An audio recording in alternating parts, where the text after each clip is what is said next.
Featuring CNBC TV18's Fire Safe Studio, powered by Century Ply, now with Firewall technology. Welcome back. We will have the markets opening, giving us the pre-opening rates in about 4-5 minutes, and it looks like it's a 100-point cut. But the economy appears to be chiming fine, at least if you go by the orders that KEC International is announcing. That company has won orders of nearly 1,000 crore, 940 crore across verticals. To give us some color on who's doing all these investments, Vimal Kejriwal, Managing Director and CEO, KEC International, joins us. Good morning, Mr. Kejriwal. Good to hear this such good news. Well, I hope you're staying safe. Can you just tell us what is your view of the ordering ambience itself? Do you see it much better this year? What kind of an order book? What is your total order book now? And what are the L1s? What is bids that look like opening? So, Lata, roughly our order book is roughly around 25,000 crores, including L1. Broadly, 20,000 crores would be the order book and 5,000 would be the L1. As far as order intake is concerned, for this quarter, we have roughly around 2,900 crores of orders we have announced till date, which if you compare with the corresponding quarter last year, was only 700 crores. So that way it's grown by almost 4 times. But last year was a pretty bad COVID. At that April, May was virtually everything was shut down. So that way we are happy. The good part is almost 45% of yesterday's announcements are from the T&D sector. So slowly we are seeing T&D sector picking up. Even last year our order intake was 1.8 times in the T&D. So core T&D is doing well. Apart from that, there were orders from railway, which was on electrification, and civil in the metal piece. I think that's the broad lookout.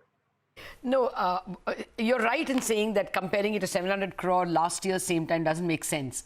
In an average run rate, how will this 2,900 crore look? Is it still better than your 2019, 2018 times? It's definitely better, because if you look at 19 or if you look at if you look at FY20 and FY21, we were around 11,000 crores of order intake, which if you divide by 4 is roughly 3,000 crores per quarter.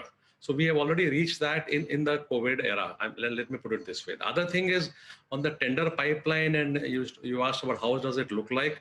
I think as of today, we have around 65,000 crores of tenders to be either which we have already bid and awaiting results, or to be bid in the next, let's say, a month or so. So the tender pipeline continues to be fairly robust, whether in railways, whether in transmission or on civil, the 3 major areas where we are there.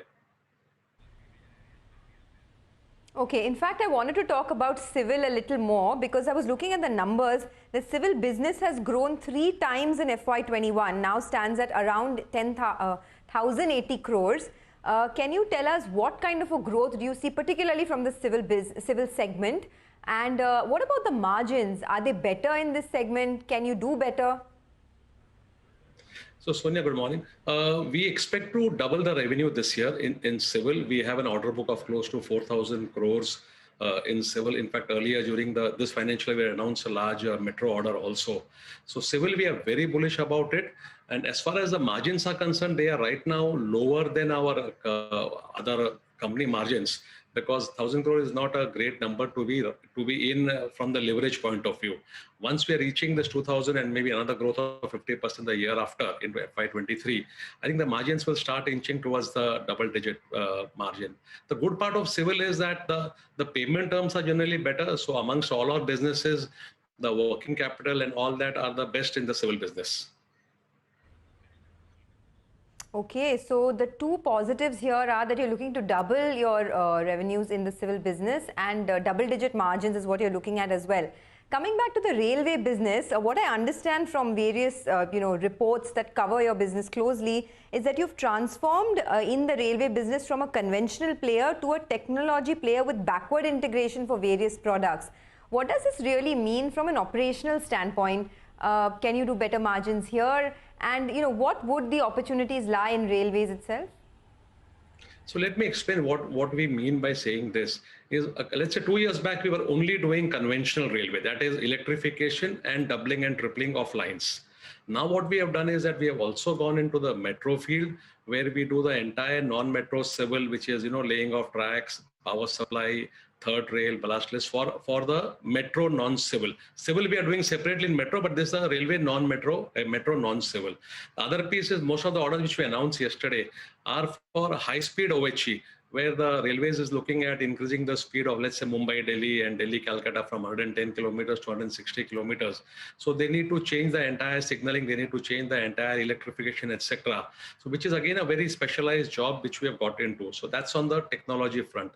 On the if you look at the backward integration, what we have done is we started manufacturing the structures which railways requires. Then we got into catenary and conductor copper wire. And now for this high speed and all that, we have started manufacturing a lot more cables and other items, which we were having quite an issue in sourcing.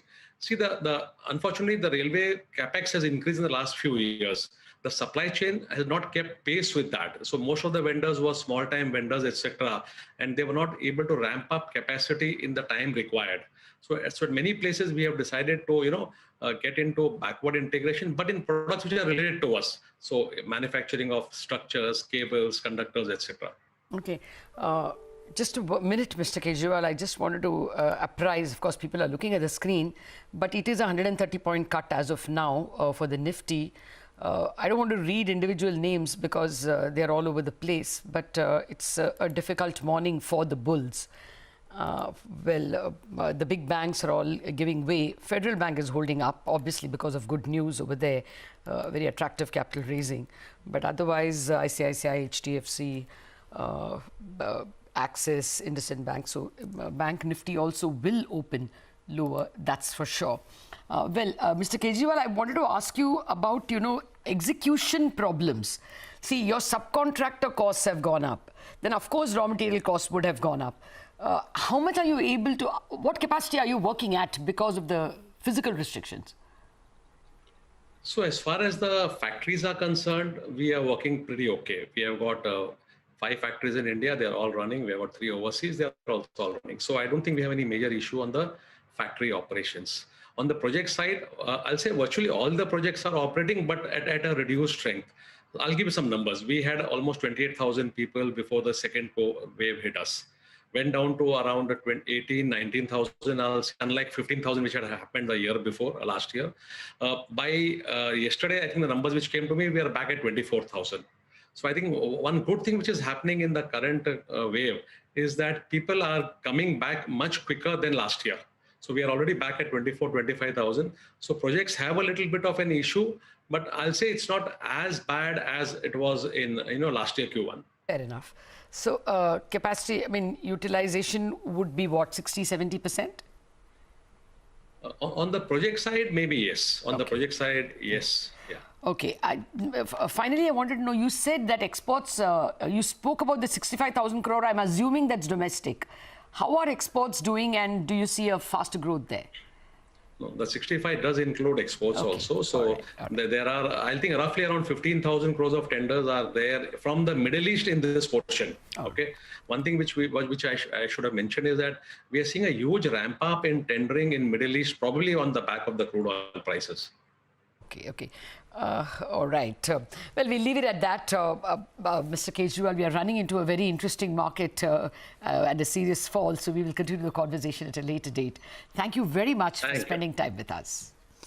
Okay, so that's some strong order intake. But before I toss it to Anuj, Nischal, what do you make of KEC International if you look at that stock, and more generally, these kinds of capital goods companies? Power equipment companies. Yes. So Lata, we are positive on KEC International, and yesterday's meet also, it reiterated basically that they are seeing a good order book. They are seeing a good pipeline, and the tendering, as Mr. Kejriwal was saying just now, basically, it is very, very strong across the world.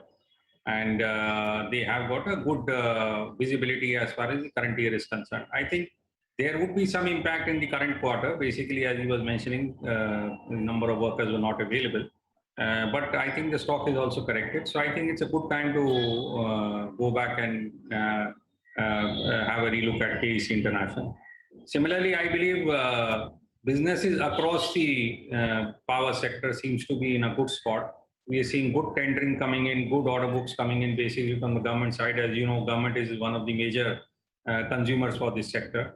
So I think the spending by the government is ensuring that most of these companies have a good order book. And possibly, if there is no third wave, I think these companies will be in a good spot as far as execution is concerned. So I continue to believe that the companies like KEC and all should be in your portfolio. Okay, companies like KEC should be in your portfolio. Nishchal, just stay on. We have many more stocks to discuss. In fact, my colleague Nupur is here to tell us what's on her Momentumizers list today. Nupur, over to you.